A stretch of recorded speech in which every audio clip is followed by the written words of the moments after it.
Estudo do livro de Gênesis. Estamos no capítulo 2. Versículo 5. Não havia ainda nenhuma planta no campo da terra, pois ainda nenhuma erva do campo havia brotado, porque o Senhor Deus não fizera chover sobre a terra, e também não havia homem para lavrar o solo.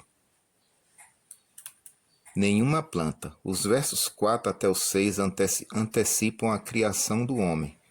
Ao descrever brevemente a aparência da superfície da terra, particularmente com respeito à vegetação pouco antes do momento em que ele foi trazido à existência no sexto dia da semana da criação.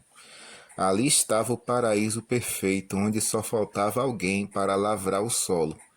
Toda a natureza, vibrante de expectativa, aguarda o aparecimento de seu rei, assim como os membros de uma orquestra sinfônica, com os instrumentos todos afinados, aguardam a chegada do regente. Versículo 6. Mas uma neblina subia da terra e regava toda a superfície do solo. Uma neblina, a palavra hebraica traduzida por neblina, ed, tem um significado um pouco duvidoso, porque fora desta passagem, ela só ocorre em Jó 36, verso 27. Eruditos a têm comparado com a palavra assíria, edu, enchente, e aplicado esse significado às duas passagens bíblicas em que ela ocorre.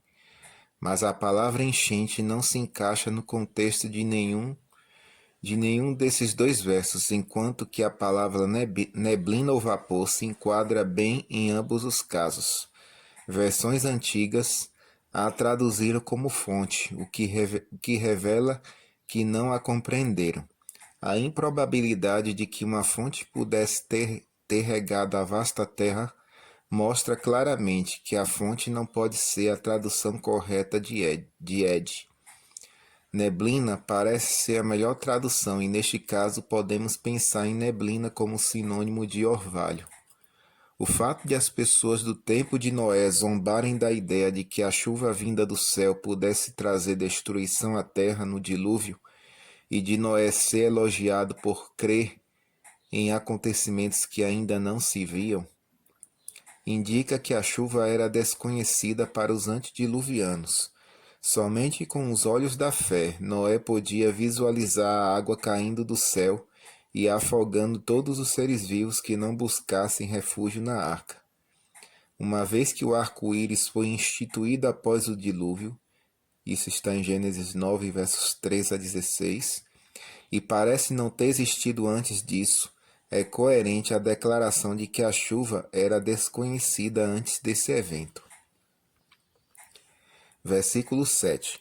Então formou o Senhor Deus ao homem do pó da terra, e lhe soprou nas narinas o fôlego de vida, e o homem passou a ser alma vivente. E formou o Senhor Deus o homem.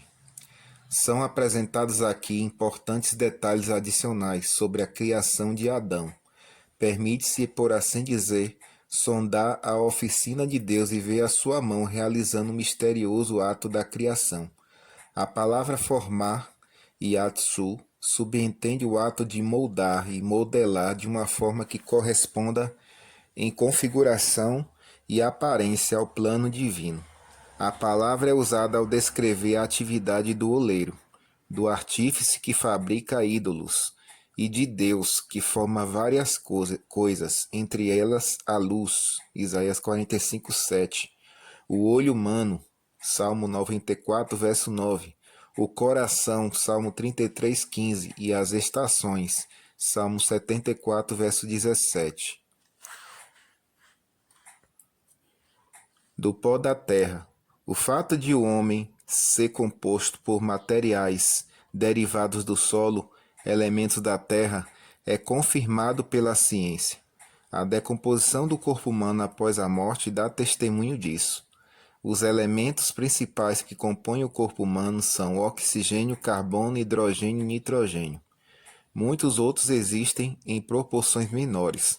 Quão verdadeiro é o fato de que o homem foi feito do pó da terra, e também que ele voltará à terra de que foi formado.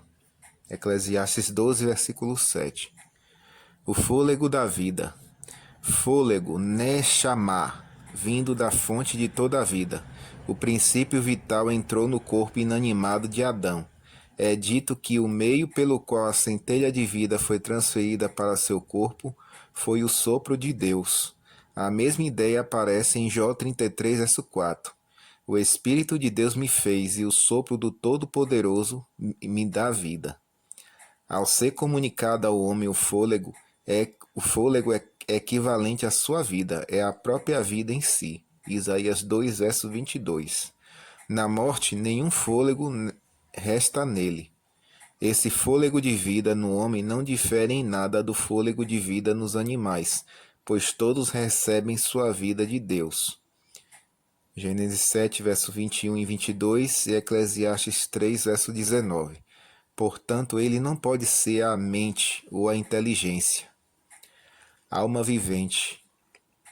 Quando o divino fôlego de vida foi infundido na escultura inanimada do homem, este se tornou uma alma vivente, que em hebraico é nefesh. A palavra nefesh tem vários sentidos. Primeiro sentido, hálito, respiração. Jó 41, verso 21. Significa também vida, 1 Reis 17, 21 e 2 Samuel 18, verso 13. Terceiro sentido, significa coração como sede das afeições, Gênesis 34, versículo 3 e Cantares 1, verso 7. Quarto sentido da palavra nefesh, ser vivo, Gênesis 12, verso 5 e Gênesis 36, verso 6. Quinto sentido para a palavra nefesh, enfatizar os pronomes pessoais, Salmo 3, versículo 2 e 1 Samuel 18, versículo 1. Note que a nefesh é feita por Deus, pode morrer, Juízes 16, 30. Ser morta, Números 31, 19. Ser devorada, ser resgatada, Salmo 34, 22 e ser refrigerada, Salmo 19, verso 7.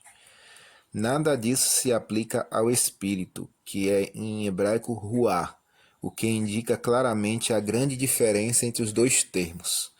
É óbvio diante disso que a tradução alma para a palavra nefesh em Gênesis 2:7 não é apropriada, especialmente quando se tem em vista a expressão comumente usada alma imortal. Embora popular, esse conceito é alheio à Bíblia, o conceito de alma imortal. A passagem pode corretamente ser traduzida da seguinte forma: o homem se tornou um ser vivente.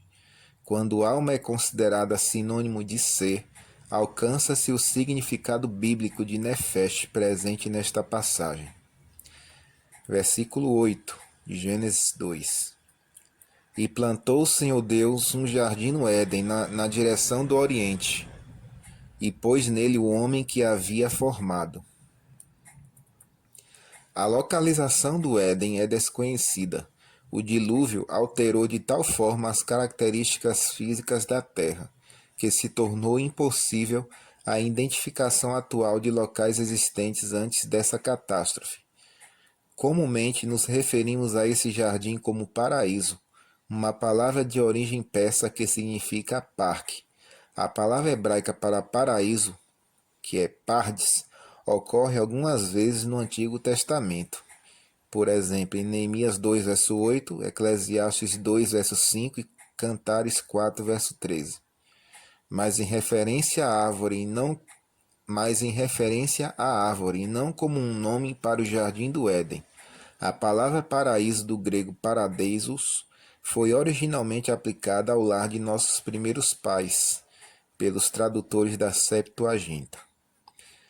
Versículo 9 diz assim: do solo fez o Senhor Deus brotar toda sorte de árvores agradáveis à vista e boas para alimento, e também a árvore da vida, no meio do jardim, e a árvore do conhecimento do bem e do mal.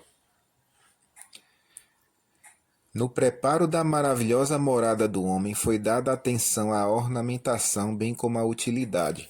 Foi-lhe providenciada toda espécie de vegetação, que atendesse às necessidades e ao prazer. Flores, árvores e arbustos gratificavam-lhe os sentidos com fragrância. Deleitavam-lhe os olhos com bela forma e cores encantadoras e agradavam-lhe ao paladar com deliciosos frutos.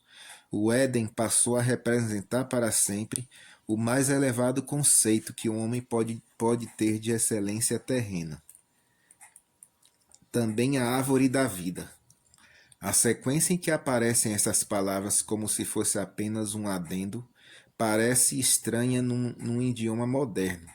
Isso tem levado eruditos da alta crítica a afirmar que a última metade do verso 9 é uma adição posterior ou então uma corruptela do original.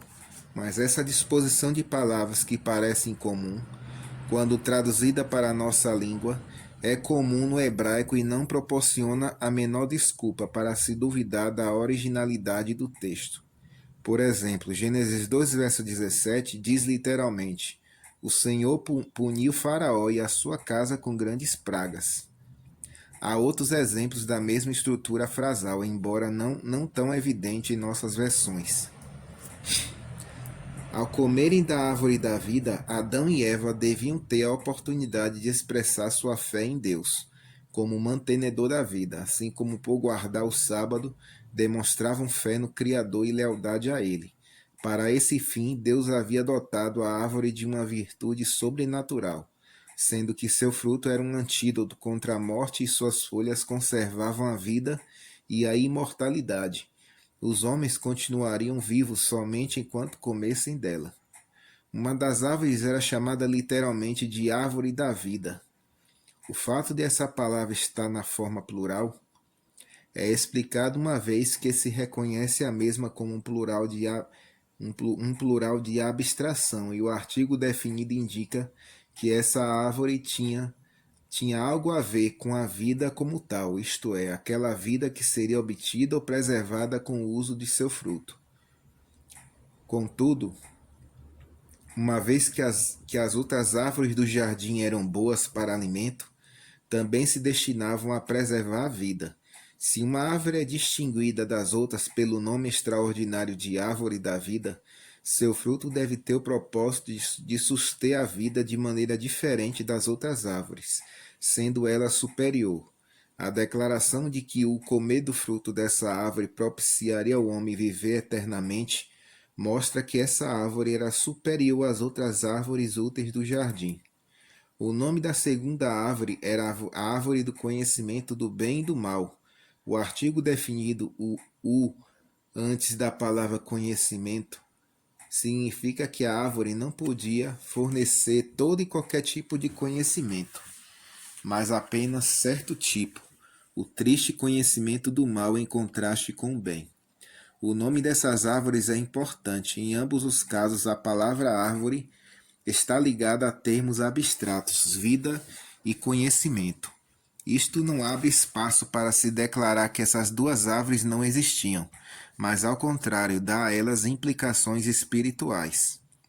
Embora a Arca da Aliança fosse uma peça real do mobiliário do templo, ela também recebeu um nome que tinha importância religiosa. O sangue da expiação derramado por nós pelo Salvador também era uma substância real. As duas árvores, semelhantemente, devem ser consideradas como árvores reais, que tinham propósitos significativos a cumprir, sendo que esses propósitos físicos e morais eram indicados pelo nome das árvores. Essa é a nossa reflexão de hoje. Deus esteja com você.